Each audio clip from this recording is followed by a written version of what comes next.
sahabat yang pernah berkhianat pada Rasulullah.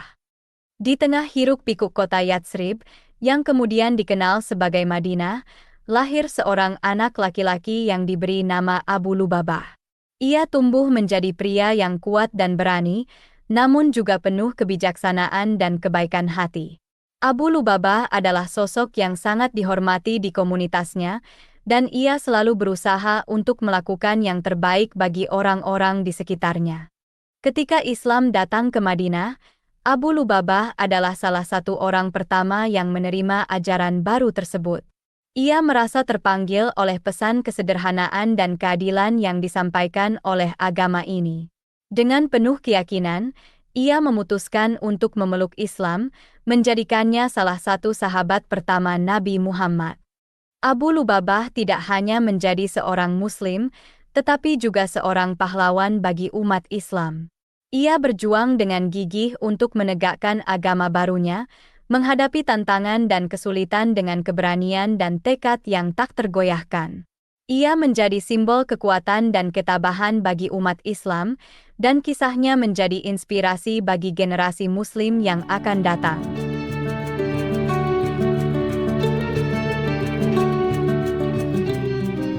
Di tengah gempuran pasukan Quraisy yang mengancam keberadaan umat Islam, terjadi sebuah pertempuran besar yang dikenal sebagai Perang Badar.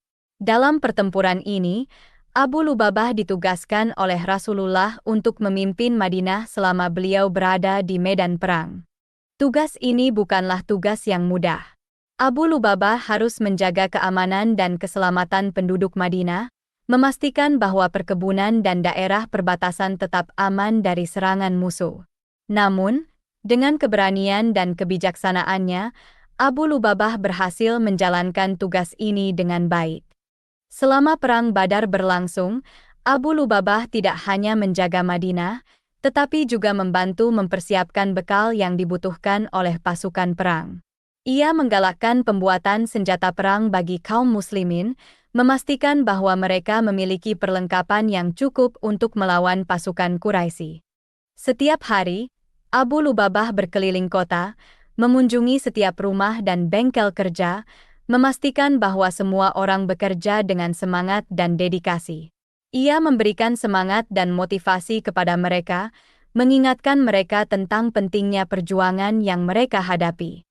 Namun, Abu Lubabah tidak hanya fokus pada persiapan fisik.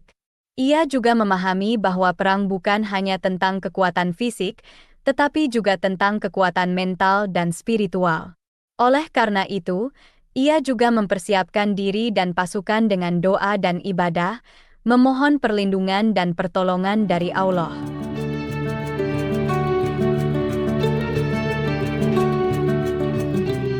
Pada suatu hari, ketika langit Madinah dipenuhi dengan awan tebal dan angin berhembus kencang, terjadi sebuah perundingan penting antara Abu Lubabah dan Bani Quraisyah. Bani Quraisyah adalah salah satu suku Yahudi yang tinggal di Madinah, dan mereka memiliki hubungan yang kuat dengan Abu Lubabah. Ketika Rasulullah menyerbu perbentengan Bani Quraisyah, Abu Lubabah ikut bersama beliau. Dalam suasana yang tegang dan penuh ketidakpastian, Bani Quraisyah meminta Abu Lubabah untuk datang dan berbicara dengan mereka. Mereka menghargai kebijaksanaan dan keadilan Abu Lubabah, dan mereka berharap bahwa ia bisa memberikan mereka nasihat yang baik. Dalam keheningan malam, di tengah perundingan dengan Bani Quraisyah, Abu Lubabah merasa terjepit. Ia adalah sahabat mereka, tetapi ia juga adalah seorang Muslim yang setia. Dalam situasi yang sulit ini, Abu Lubabah membuat sebuah kesalahan. Dengan niat baik, ia memberikan isyarat kepada Bani Quraisyah bahwa mereka akan dibunuh. Ia berharap bahwa dengan memberikan mereka peringatan, ia bisa membantu mereka. Namun, apa yang ia lakukan justru dianggap sebagai pengkhianatan terhadap Rasulullah dan umat Islam. Kesalahan ini bukanlah kesalahan kecil.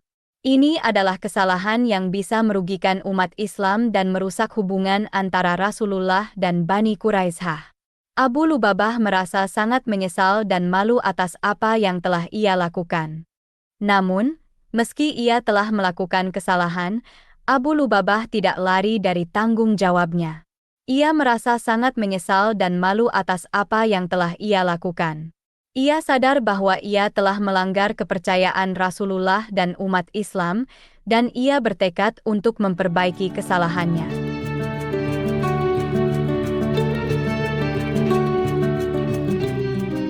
Setelah melakukan kesalahan yang hampir merugikan umat Islam, Abu Lubabah merasa sangat menyesal. Ia tidak bisa memaafkan dirinya sendiri atas apa yang telah ia lakukan. Dengan berat hati, ia memutuskan untuk menghukum dirinya sendiri sebagai bentuk pertobatan. Abu Lubabah pergi ke masjid, tempat yang paling suci dan damai di Madinah. Di sana, ia mengikat dirinya sendiri di salah satu tiang masjid.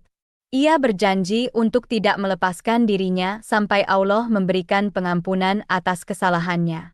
Hari demi hari berlalu, dan Abu Lubabah tetap terikat di tiang masjid. Ia berpuasa dan berdoa, memohon ampun kepada Allah. Ia merasa sangat menyesal dan malu atas apa yang telah ia lakukan. Namun, ia juga merasa lega, karena ia tahu bahwa ia telah melakukan yang terbaik untuk memperbaiki kesalahannya.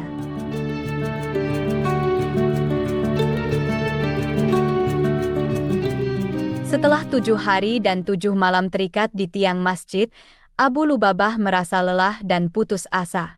Ia merasa seolah-olah ia telah ditinggalkan oleh dunia, dan bahwa Allah tidak akan pernah memaafkannya. Namun, di tengah keputusasaannya, terjadi sebuah keajaiban. Pada suatu malam, ketika langit Madinah dipenuhi dengan bintang-bintang yang berkelip, Rasulullah mendapatkan wahyu dari Allah. Allah telah memberikan pengampunan kepada Abu Lubabah. Berita ini segera menyebar ke seluruh Madinah, dan semua orang merayakannya dengan sukacita. Ketika Abu Lubabah mendengar berita ini, ia merasa lega dan berbahagia. Ia merasa seolah-olah beban yang telah menindasnya selama ini akhirnya terangkat. Ia merasa bersyukur kepada Allah atas pengampunannya, dan ia berjanji untuk tidak pernah melakukan kesalahan lagi. Pengampunan Abu Lubabah adalah bukti dari kasih sayang dan belas kasihan Allah. Meski ia telah melakukan kesalahan, Allah tetap memberikannya kesempatan untuk bertobat dan memperbaiki dirinya. Ini adalah pelajaran yang sangat penting bagi kita semua. Tidak peduli seberapa besar kesalahan yang kita lakukan, selalu ada kesempatan untuk bertobat dan memperbaiki diri. Kisah Abu Lubabah adalah kisah tentang keberanian, kejujuran, dan pertobatan. Ia adalah seorang pahlawan, seorang pemimpin, dan seorang sahabat yang setia. Namun, ia juga adalah seorang manusia biasa yang memiliki kelemahan dan kesalahan. Ia menghukum dirinya sendiri dengan mengikat dirinya di tiang masjid, berpuasa dan berdoa, memohon ampun kepada Allah. Ia menunjukkan kepada semua orang bahwa ia serius dalam pertobatannya dan bahwa ia benar-benar menyesal atas apa yang telah ia lakukan. Kisah Abu Lubabah mengajarkan kita tentang pentingnya kejujuran, keberanian, dan pertobatan. Demikianlah kisah ini diceritakan, semoga dapat menghibur dan menambah wawasan. Wallahu a'lam bishawab.